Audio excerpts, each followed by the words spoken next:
Bonjour, nous allons aujourd'hui corriger des exercices sur la puissance électrique et la résistance électrique.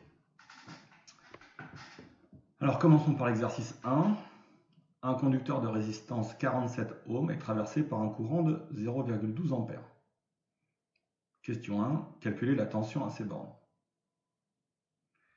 Comme vous le voyez, j'ai laissé un petit post-it apparent où on retrouve l'expression de la loi d'Ohm à connaître par cœur.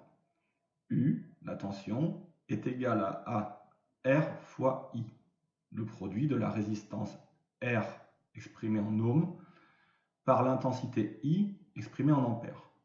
U égale R fois I. Donc c'est l'expression que je vais utiliser pour calculer la tension.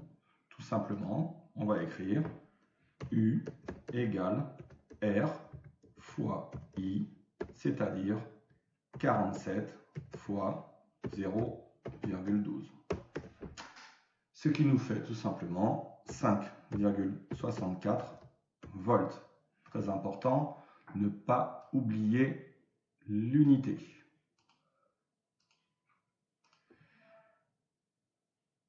Alors, deuxième question, on nous demande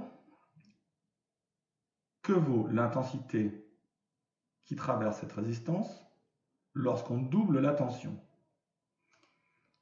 On peut réutiliser les formules de calcul, mais on peut aussi utiliser le fait que cette relation est une relation de proportionnalité. Donc tout simplement, si on double la tension, alors l'intensité sera doublée. Si on double la tension, alors l'intensité est doublée.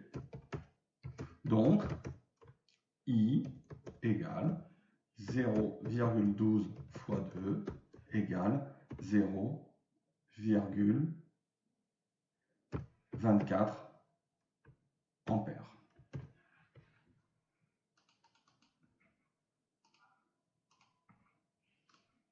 Encore une fois, on exprime le résultat avec son unité. Très important, vous avez vu, à chaque calcul, on rappelle l'expression littérale, c'est-à-dire avec des lettres, puis on réalise ce qu'on appelle l'application numérique, on remplace par les valeurs données dans le texte, on exprime le résultat sans oublier l'unité. Alors voyons si nous avons compris ça dans l'exercice 2. L'application d'une tension électrique de 6 volts aux bornes d'un conducteur ohmique y fait circuler un courant de 160 mA. Donc cette fois, on me donne la tension et on me donne l'intensité. On me demande, dans la question 1, de trouver la résistance. Reprenons notre petit post-it. R égale U sur I. Dérive de l'expression principale de la loi d'Ohm U égale R fois I. Ça se transforme en R égale U sur I. Donc on y reviendra, mais ces transformations sont à connaître elles aussi par cœur. R égale U sur I. Allons-y. On écrit donc notre formule littérale.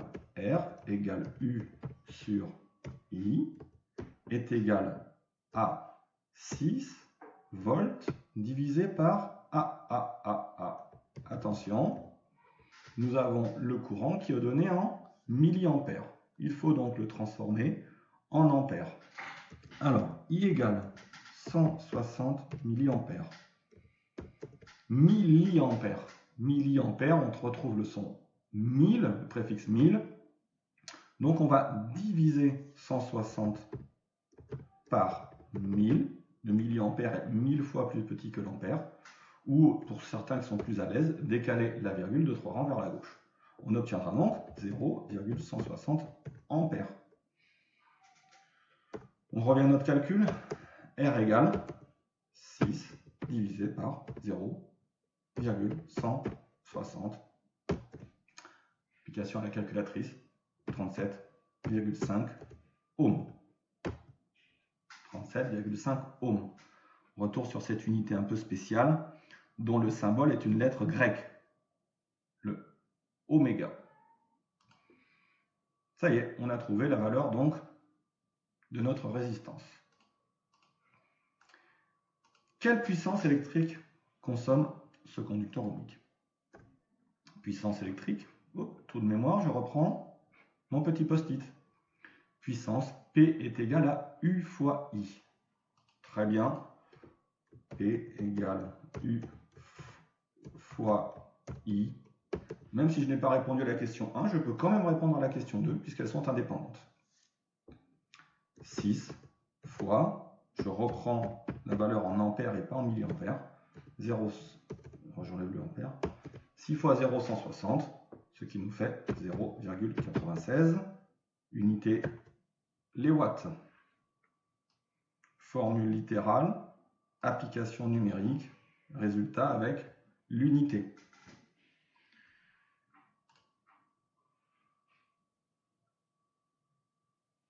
Exercice 3.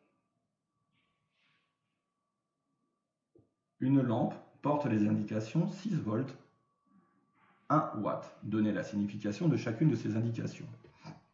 Alors, en lisant déjà, j'ai donné une indication puisque 6V, j'ai écrit que c'était 6 volts, désigne la tension. Alors, on se rappelle de ce que l'on a fait en 5e et 4e. C'est la tension nominale, c'est-à-dire la tension à laquelle la lampe fonctionne le mieux.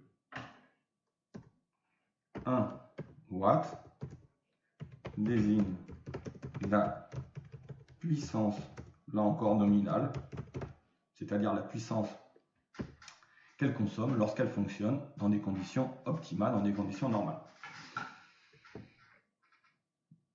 Alors, j'ai oublié d'écrire ici en volts et ici en watts, avec une majuscule s'il vous plaît.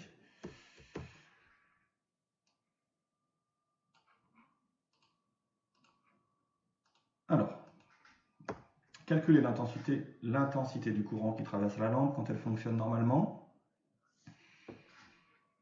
On connaît la formule P égale U fois I et on va utiliser celle qui en découle qui est I égale P sur U. I est égal à P sur U.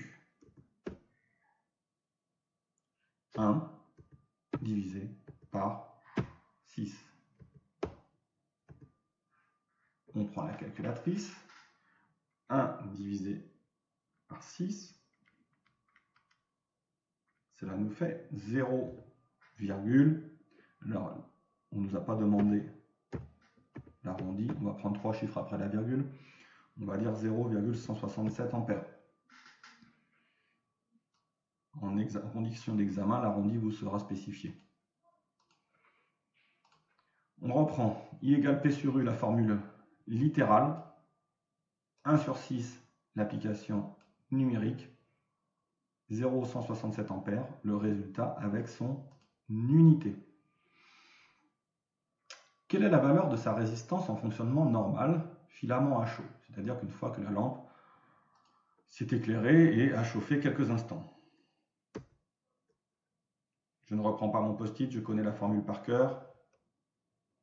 U égale R fois I, qui devient R égale, je vous laisse réfléchir un petit peu, R égale U sur I. Ici, que vaut U? 6 volts. Que vaut I? 0,167 ampères. 6 divisé par 0,167, on obtient 35,93 ohms, que l'on aurait très bien pu arrondir ici à 36 ohms.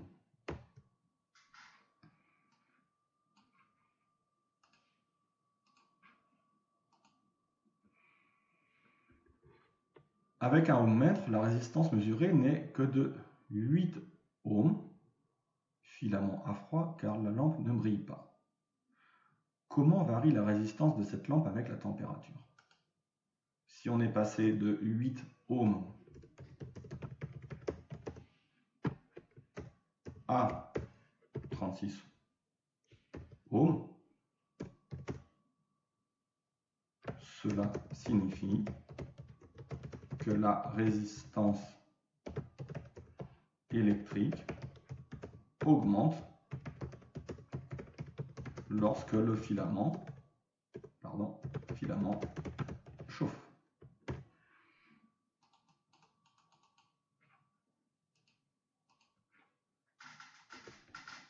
Soyez simple dans vos interprétations.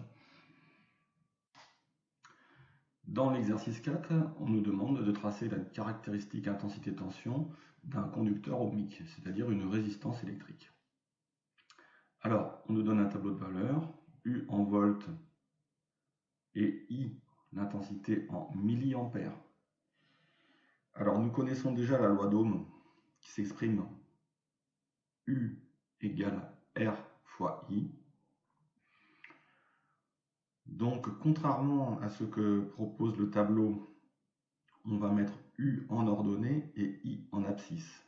U en ordonnée et I en abscisse parce que nous voulons voir l'évolution de U en fonction de I. Donc, lorsque j'ai mis les valeurs dans un tableau Excel, j'ai pu tracer une courbe que nous voyons ici. Voilà. Donc, nous avons effectivement bien une relation de proportionnalité puisque les points sont alignés avec l'origine du repère. La deuxième question nous demande de déduire de cette courbe la valeur de la résistance du conducteur. Alors, donc, les points sont alignés avec l'origine, donc la situation est proportionnelle. C'est très important de le rappeler. Là maintenant, on rappelle cette relation de proportionnalité. Donc, on rappelle la loi d'Ohm. U est égal à R que multiplie I. Nous cherchons R. R est donc égal à U divisé par I. R est égal à U sur I. Alors, ce que je vous conseille dans ces cas-là, lorsque vous devez chercher un coefficient multiplicateur sur une droite, c'est de prendre la valeur qui est la plus éloignée possible. Vous gagnerez en précision. Donc ici, la valeur la plus éloignée, on va prendre U égale à 20 volts et pour I, on va prendre environ 600 milliampères. Ah, attention, j'ai bien dit 600 milliampères. Donc il va falloir modifier, je vais mettre les unités dans l'équation, on a le droit de le faire, au contraire, c'est même conseillé. On va modifier ça, on va diviser 20 volts, cette fois plus par 600 milliampères, mais 0,600 ampères. Ce qui nous donne un résultat de environ 33,3 ohms. Voilà pour cette série d'exercices. Au revoir.